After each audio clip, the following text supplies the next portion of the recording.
स्वागत है आप सभी का हमारे साथ साप्ताहिक राशिफल में, जिसमें हम बात करने जा रहे हैं 14 जुलाई से लेकर और 20 जुलाई तक।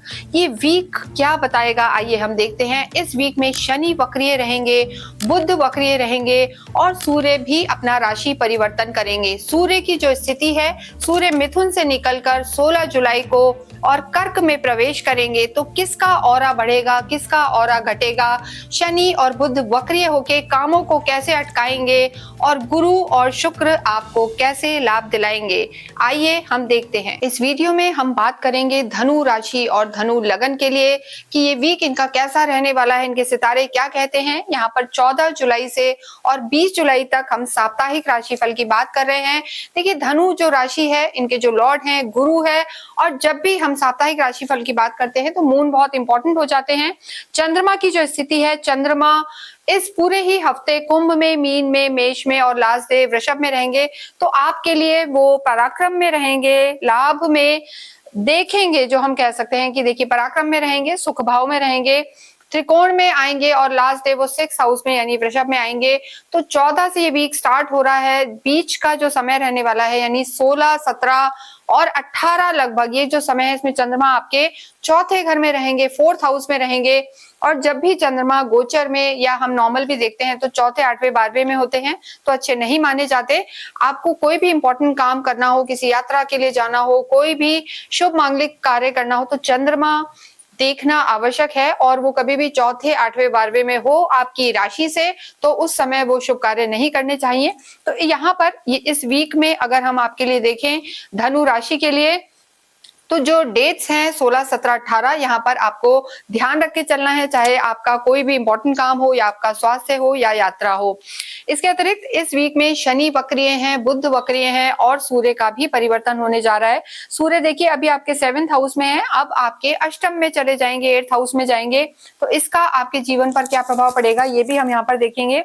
देखिए, आपके चार्ट की बात करें तो 3rd हाउस में राहु है, 4th हाउस में शनि है, शनि की ढैया आप पर चल रही है अभी, और आपके गुरु और सूर्य 7th हाउस में है, सूर्य बदल जाएंगे, अष्टम में आ जाएंगे, और आपके 6ठे घर में स्वग्रही शुक्र हैं, साथ ही साथ भाग्य में केतु और मंगल हैं। तो इन सब चीजों का क्या प्रभाव पड़ेगा, देखिए जब भी हम वीकली राशिफल की बात करें या मंथली की करें, तो जो हम आपको बताते हैं वो गोचर के आधार पर बताते हैं।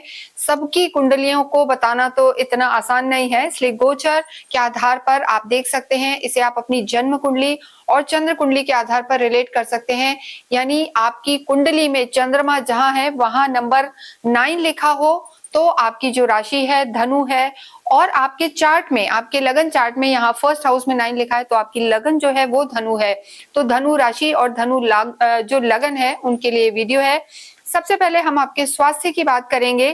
देखिए, जब हम स्वास्थ्य की बात करते हैं तो हम आपको कहते हैं कि हम 1st हाउस जो आपकी लगन है, पहला घर, ये बहुत इंपॉर्टेंट होता है। यानी आपके जो ओवरऑल चीजें हैं, हम कहेंगे कि आपकी मानसिक स्थिति कैसी है, इम्यून सिस्टम कैसा है, फिजिकल हेल्थ कैसी है, इन सभी के लिए 1st हाउस देखा जाता है। ज्यादा किसी की तबीयत खराब हो तो 2nd हाउस, 7th हाउस और 8th हाउस, जब मार्केश वगैरह चल रहे हो यानी समय बहुत खराब हो, स्वास्थ्य बहुत खराब हो, तो इन हाउसेस को भी देखा जाता है। तो यहाँ अगर हम देखते हैं इन जनरल, तो जो आपके लॉर्ड हैं गुरु इस समय आपके 7th भाव में बैठे हुए, तो स्वास्थ्य की दृष्टि से अगर हम धनु राशि की बात करें तो आपके लग्नेश राशि स्वामी की स्थिति बहुत अच्छी है, गुरु आदित्य योग बना हुआ है, और यहाँ पर गुरु खुद के ही घर को देख रहे हैं, तो यानी मानसिक स्थिति तो बहुत बेहतर है, काफी स्ट्रांग है, बोल्ड है, सूर्य के साथ है समय, तो कोई दिक्कत वाली बात नहीं है। इसके अतिरिक्त अगर सूर्य की बात करें तो सूर्य बाद में जरूर आपके अष्टम में चले जाएंगे, तो थोड़ा आईज वगैरह का इन्फेक्शन ना हो, एक तो आपको 16 तारीख के बाद इस चीज का ध्यान रखना है। और शुक्र आपके 6th हाउस में है, तो धनु राशि वाले, धनु लगन वाले, थोड़ा सा जो तारीख है आपकी 16, 17, 18 को आप विशेष ध्यान रखें। कोई भी आपकी पुरानी बीमारी या क्रॉनिक डिजीज या कोई भी ऐसी बीमारी जो लंबे समय से चल रही है, वो इस समय थोड़ा सा आपको परेशान कर सकती है। शुगर हो गया, बीपी हो गया, थायराइड, या कोई पेट दर्द की समस्या है या कोई डेफिशिएंसीज हैं, तो वो इस समय दिक्कत दे सकती है। तो 16, 17, 18 को ध्यान रखें। और बुध देखिए वक्रीय चल रहे हैं, बुध आपके अष्टम में है, तो कोई भी ग्रह जब शनि या बुध या कोई और भी वक्रीय होता है तो उनका चेष्टा बल बढ़ जाता है, ग्रह मजबूत हो जाते हैं, लेकिन कहीं ना कहीं हम कहेंगे कि बुध का यहाँ वक्रीय होना आपके राशि स्वामी का, जो हम कहेंगे राशि स्वामी नहीं, आपके सप्तमेश का वक्रीय होना थोड़ा सा आपके जो है पेट दर्द की भी समस्या दे सकता है, स्टमक में भी दिक्कत दे सकता है। तो इस वीक में आपको स्वास्थ्य का ध्यान रखना है, स्पेशली खाने पीने में ध्यान रखें, आइस की एलर्जी का ध्यान रखें, और जो हमने ओवरऑल आपको बताया कि कोई भी क्रॉनिक डिजीज जो है उखड़ सकती है, तो 16, 17, 18 को आपको थोड़ा केयरफुल रहना है, लाइटली नहीं लेना है। कुछ भी हो तो आपको डॉक्टर को कंसल्ट करना है, क्योंकि केतु आपके भाग्य में बैठे हैं, जो पंचम दृष्टि से लगन को देख रहे हैं। तो केतु एकदम से घबराहट ले आते हैं या डरा देते हैं, या थोड़ा सा चिंता, आपको चिंता का विषय थोड़ा सा रह सकता है तबियत आपकी, तो इसलिए आप ध्यान रखें। नेक्स्ट हम बात करेंगे आपकी लव लाइफ की। देखिए पंचम जो हाउस होता है, फिफ्थ जो हाउस है, वहां से लव लाइफ देखी जाती है। फिफ्थ हाउस के लॉर्ड आपके मंगल हैं, और पंचम से पंचम, यानी जो लव लाइफ है आपकी आपके भाग्य में बैठी है। तो लव लाइफ आपके लिए लकी बहुत रहने वाली है इस हफ्ते।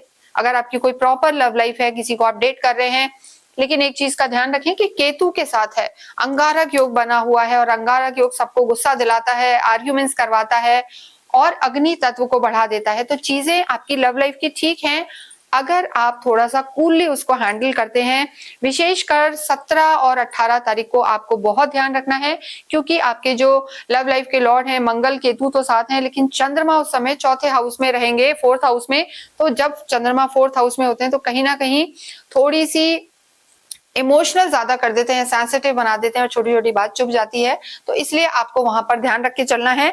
इसके साथ ही लव लाइफ तो यहाँ पर ठीक है, अगर आर्ग्यूमेंट्स को आप अवॉइड करते हैं, अन्यथा यहाँ पर दिक्कत आ सकती है। बात करेंगे हम मैरिड लाइफ की।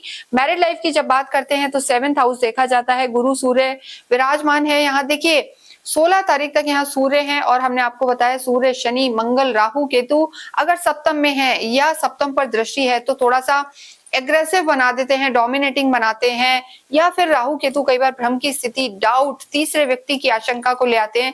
तो ऐसे में आपको अपनी मैरिड लाइफ की ध्यान रखने की जरूरत है 16 तारीख तक। देखिए वैसे तो 16, 17, 18 चंद्रमा खराब है, तो वैवाहिक जीवन यहाँ पर थोड़ा सा शंकाओं से भरा रह सकता है, या आपको किसी छोटी सी बात पे भी आप गुस्सा कर सकते हैं, ट्रिगर हो सकते हैं। तो यहाँ पर आपको ये ध्यान रखने की जरूरत है।